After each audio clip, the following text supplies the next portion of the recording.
Salut YouTube et bienvenue sur BingeFlixers. Alors aujourd'hui dans cette nouvelle vidéo, nous allons parler de Marie-Antoinette. Marie-Antoinette, la série disponible sur Canal+. Donc c'est une série de 8 épisodes d'une cinquantaine de minutes à peu près. Donc voilà, c'est un format qui convient parfaitement à la série, il faudrait pas que ce soit plus long, pas moins long, c'est comme il faut. Alors, il faut savoir déjà que les premiers épisodes sont un petit peu introductifs. Moi personnellement, déjà j'ai mis un petit peu de temps avant de commencer à regarder Marie-Antoinette parce que je sais que j'aime beaucoup les séries historiques, voilà ce genre de séries-là qui racontent ce qui s'est passé dans l'histoire. C'est des séries qui, de manière générale, me plaisent, mais voilà, j'étais quand même un peu dubitatif à l'idée de commencer la série parce que je me suis dit, voilà, une série française sur Canal+, ça risque peut-être de ne pas me plaire et bah pourtant j'ai été totalement satisfait de la série, ça m'a extrêmement plu, même si après les premiers épisodes, notamment les deux premiers, je me suis dit que j'allais peut-être m'ennuyer devant la série, mais très vite on se rend compte que bah non, on va pas du tout s'ennuyer, en fait c'est plutôt intéressant. Le début, voilà, ça nous présente les personnages. On a donc le personnage de Marie-Antoinette qui est vraiment très jeune, qui est promise au dauphin français, donc voilà celui qui est censé devenir roi après le roi. Donc voilà, elle est promise à lui et bah ils se connaissent pas, ils ne se sont jamais vraiment vus sauf en portrait, donc c'est vraiment assez particulier et bah au début ça va être très compliqué la cohabitation parce que bah déjà Marie-Antoinette est toujours une enfant, donc vraiment elle garde son âme d'enfant, c'est très compliqué pour elle et elle ne comprend pas toute, et c'est normal hein, et elle comprend pas toute l'ampleur géopolitique qui se trame autour d'elle, elle comprend pas un petit peu toute l'intrigue politique qu'il peut y avoir autour de son personnage et autour de sa position, donc elle est un petit peu piégée dans ce rôle de Marie-Antoinette qu'elle ne comprend pas en fait, et c'est vrai que bah voilà, ça nous présente le personnage, on n'a pas vraiment beaucoup d'intérêt au début au personnage, bien que la relation entre elle et le dauphin est plutôt intéressante, et ce qui est la force principale de la série, c'est le développement des personnages qui est vraiment très très bien réussi. Voilà, on a vraiment des personnages qui évoluent au fil de la série.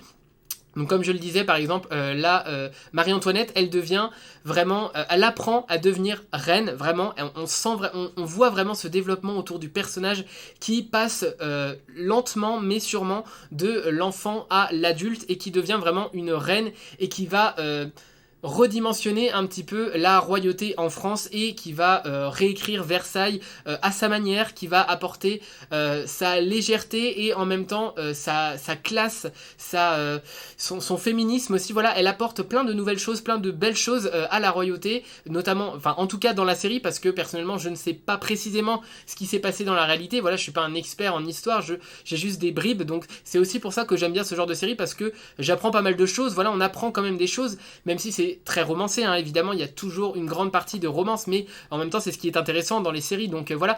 Et là vraiment les personnages sont vraiment très très bien développés, donc comme j'ai dit, le personnage de Marie-Antoinette va évoluer tout au long de la série, et c'est la même chose pour les autres personnages qui gravitent autour. Alors il y a pas mal de personnages honnêtement qui sont présentés dans la série, mais il y en a assez peu qui sont beaucoup développés. Voilà, on sent quand même que c'est pas que ça manque de temps, mais que bah, on a fait des choix et franchement c'est très bien. Moi je respecte totalement les choix parce que je trouve que c'est des bons choix tout simplement.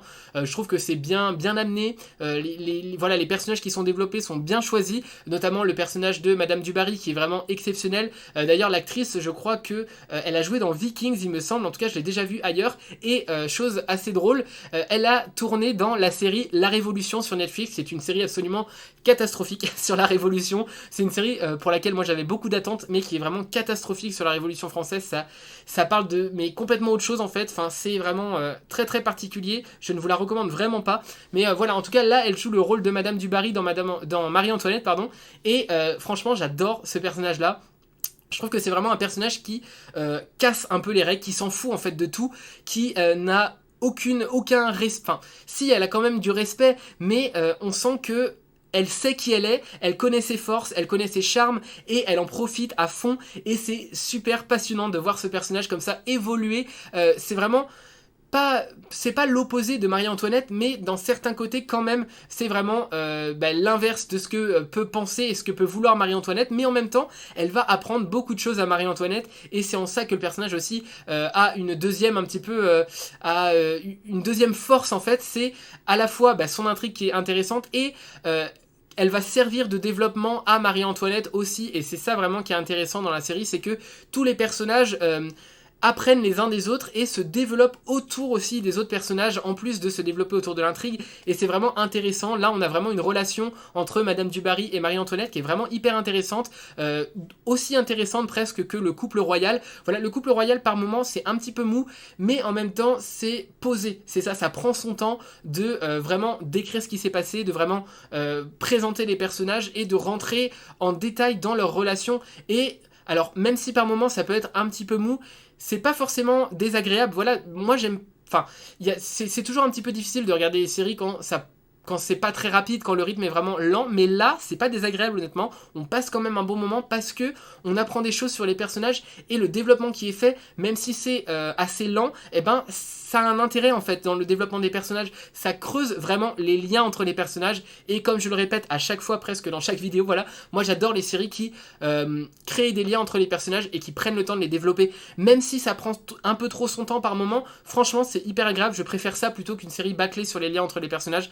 Là franchement on apprend, ça nous décrit un petit peu l'intimité des deux personnes, et ça permet de s'attacher beaucoup plus aux personnages, et moi c'est ce que j'aime dans les séries, et c'est aussi ce qui fait que j'ai aimé la série, c'est que j'ai pu m'attacher aux personnages, que j'ai pu prendre le temps de découvrir l'évolution des personnages au fil de la série. Franchement c'est plutôt intéressant. Après à côté de ça, à côté de tout ce développement des personnages, il y a aussi une intrigue politique, même si elle n'est pas toujours hyper intéressante. C'est vrai que c'est pas non plus hyper développé, il y a des personnages comme je le disais qui sont un peu moins développés, notamment le personnage de la mère de Marie-Antoinette, alors même si elle n'a pas un rôle prépondérant dans la monarchie française évidemment, et que ce n'est pas le propos de la série, j'aurais quand même aimé que le personnage soit un petit peu plus développé. C'est la même chose pour le personnage, je sais plus son nom, mais c'est un peu l'intendante de Marie-Antoinette qui est très stricte, elle est très stricte, très sévère, voilà, elle est vraiment à fond, et franchement l'actrice est géniale dans ce rôle-là. C'est vraiment un personnage qui dénote avec le personnage de Madame du Barry notamment. C'est vrai que Marie-Antoinette va avoir cette relation avec Madame du Barry qui va un peu l'extravertir, qui va un peu la débrider, et d'un autre côté il y a ce personnage de l'intendante qui est vraiment très très strict, très très sévère, qui va lui apprendre toutes les règles et toutes les mondanités un petit peu. Enfin, c'est vraiment des règles qui sont parfois totalement absurdes, où on se dit bah, heureusement que c'était il y a des dizaines d'années, et que c'était pas voilà, et que c'est pas toujours en l'état, parce que franchement il y a beaucoup de règles qui sont totalement absurdes, qui n'ont aucun sens, et ça crée des scènes parfois vraiment drôles, parce qu'on a le personnage de Marie-Antoinette qui doit apprendre tout ça, parce que elle est pas née dans cette monarchie française, elle est autrichienne, donc c'est vrai qu'elle doit apprendre tout ça, et parfois elle est assez maladroite, et ça crée des scènes plutôt drôles, notamment avec son intendante qui elle est toujours qui limite va faire une crise cardiaque si jamais Marie-Antoinette ne respecte pas les règles, et Marie-Antoinette se joue aussi un petit peu de ça, elle aime provoquer un petit peu, voilà, c'est un peu son rôle aussi de provocatrice, mais voilà, vraiment elle se développe autour de ça, elle se développe sa propre personnalité, ses propres goûts, et elle n'a pas peur de les montrer, même parfois face au roi, elle va imposer comme ça ses choix au roi, et franchement c'est hyper intéressant de suivre le développement du personnage. Évidemment la série, alors j'ai entendu dire que la créatrice de la série avait pour idée de faire 3 saisons. Je sais pas s'il y aura 3 saisons, il me semble pas pour l'instant qu'une saison 2 soit commandée, mais j'espère vraiment que Canal+ va commander une saison 2, parce que bah moi je la regarderai avec beaucoup d'enthousiasme. Je sais pas si je la regarderai dès sa sortie. Je pense que c'est le genre de série où quand elle va sortir, je vais me dire ah non, je vais pas aimer, et je vais mettre du temps avant de commencer à la regarder, et au final quand je vais la regarder, je vais beaucoup apprécier. Voilà, je pense que c'est un petit peu ce genre de série là, et voilà, mais les personnages sont vraiment très très bien, les acteurs aussi sont très bons. D'ailleurs je crois que le personnage qui joue le roi Louis XVI, c'est lui-même, il est dans la royauté, c'est-à-dire que dans la vie, c'est un noble en fait, et il a aussi joué un rôle de noble dans les chroniques de Bridgerton sur Netflix.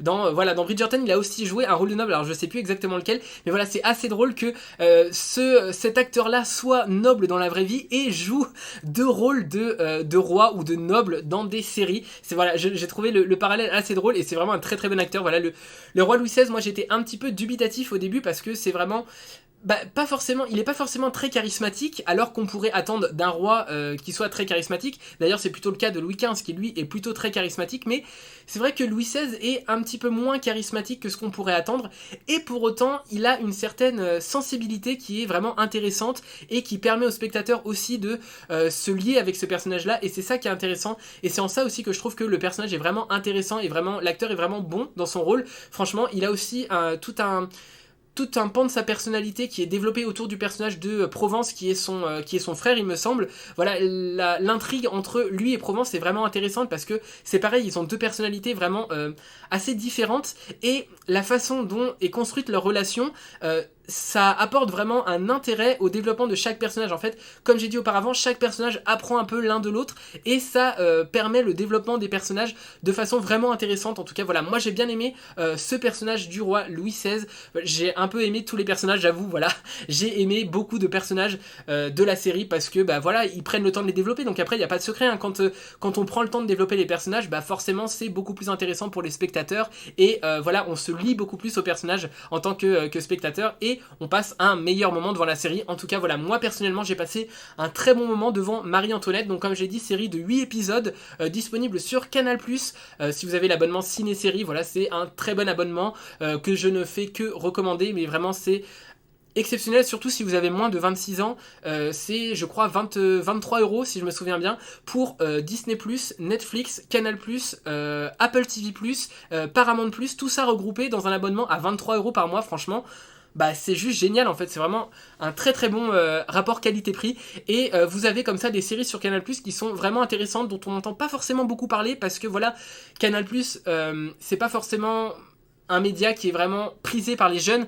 C'est vrai que c'est plutôt pour les adultes ou pour les CSP+, en fait, mais pour autant, il y a quand même des séries qui sont vraiment très très bonnes. Voilà, c'est notamment le cas de Marie-Antoinette que moi j'ai beaucoup apprécié. Donc je ne sais pas si vous avez regardé Marie-Antoinette, je ne sais pas ce que vous en avez pensé, en tout cas si vous l'avez regardé, n'hésitez pas à me dire ce que vous en avez pensé dans les commentaires, c'est toujours un plaisir pour moi de vous lire, et sur ce, je vous dis à la prochaine pour une prochaine vidéo. Salut YouTube!